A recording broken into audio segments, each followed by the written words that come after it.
हर हर महादेव, जय श्री राम, राधे राधे। संस्कृति YouTube channel पर आपका हार्दिक स्वागत है। अगर आपको हमारी वीडियोस अच्छी लगती हैं तो हमारे चैनल को सब्सक्राइब करना ना भूलें और हमारी यूट्यूब फैमिली का हिस्सा ज़रूर बनें।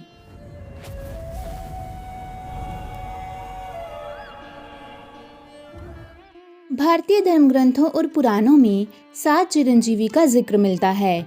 चिरंजीवी शब्द का अर्थ होता है जो सदा जीवित रहे। ये 7 महापुरुष अलग अलग युगों में अवतरित हुए, परंतु इनमें एक बात समान रही। इनका असाधारण बल, धर्म के प्रति समर्पण और अमरता का वरदान। माना जाता है कि जब भगवान विष्णु कलयुग में कल्कि अवतार के रूप में प्रकट होंगे और अधर्म का नाश करेंगे, तब यही 7 चिरंजीवी उनके साथ युद्ध में मदद करेंगे। पौराणिक मान्यताओं के अनुसार ये चिरंजीवी आज भी धरती पर वास करते हैं और धर्म की रक्षा करते हैं। दोस्तों, आइए जानते हैं उन 7 चिरंजीवी के बारे में, जिसमें सबसे पहले नंबर पर आते हैं भगवान हनुमान जी।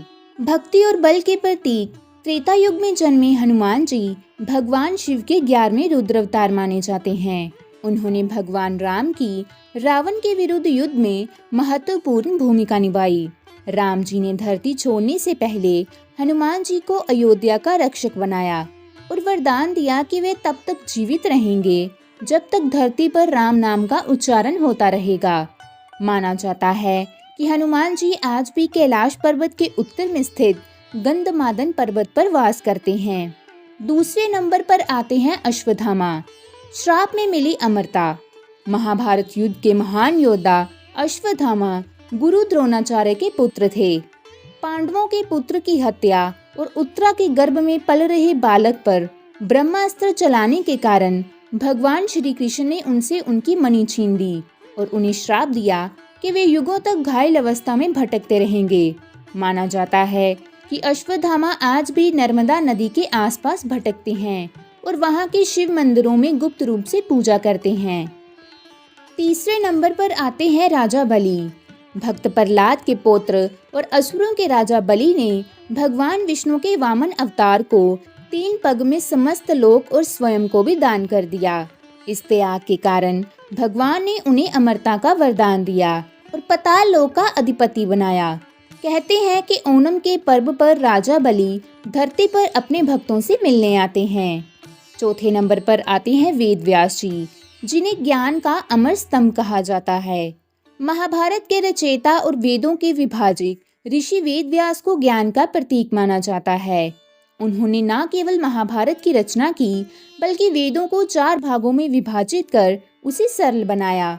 वेद व्यास जी का निवास हिमालय के बद्रीनाथ क्षेत्र में माना जाता है, जहां आम मनुष्य का पहुंचना संभव नहीं। 5वें नंबर पर आते हैं विभीषण। रावण के छोटे भाई विभीषण ने धर्म का साथ देने के लिए रावण और समस्त लंका का त्याग कर दिया। राम जी ने लंका विजय के बाद उन्हें वहां का राजा बनाया और अमरता का वरदान दिया। लोगों का विश्वास है कि विभीषण आज भी लंका में धर्म की रक्षा के लिए वास करते हैं। 6ठे नंबर पर आते हैं कृपाचार्य, जिन्हें नीति और शस्त्र के ज्ञाता कहा जाता है। महाभारत काल के एकमात्र योद्धा जिन्होंने धर्म युद्ध की मर्यादाएं पूरी तरह निभाई। वे हस्तिनापुर के कुलगुरु और युद्ध के पश्चात भी जीवित बचे। कुछ चंद योद्धाओं में से एक थे। उन्हें अमरता का वरदान मिला ताकि वे युगों तक ज्ञान का प्रसार करते रहें। मान्यता है कि कृपाचार्य आज भी जीवित हैं, लेकिन अदृश्य रूप में धरती पर विचरण करते हैं। 7वें और अंतिम नंबर पर आते हैं भगवान परशुराम, जिन्हें चारों युगों में विद्यमान योद्धा कहा जाता है। भगवान विष्णु के अवतार परशुराम जी को शस्त्रों का परम ज्ञाता माना जाता है।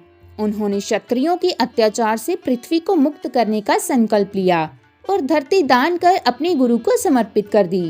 कहा जाता है कि वे ही कलयुग में भगवान विष्णु के कल्कि अवतार को शस्त्र विद्या सिखाएंगे। परशुराम जी आज भी महेंद्रगिरी पर्वत पर तपस्यारत हैं। ये 7 चिरंजीवी केवल पौराणिक पात्र नहीं, बल्कि धर्म, शक्ति, ज्ञान, भक्ति और बलिदान के प्रतीक हैं। इनकी अमरता हमें ये सिखाती है कि सत्य और धर्म का मार्ग कभी समाप्त नहीं होता और जब भी अंधकार बढ़ेगा ये चिरंजीवी किसी न किसी रूप में प्रकाश बनकर प्रकट होंगे। तो दोस्तों आज की हमारी कथा यहीं समाप्त होती है।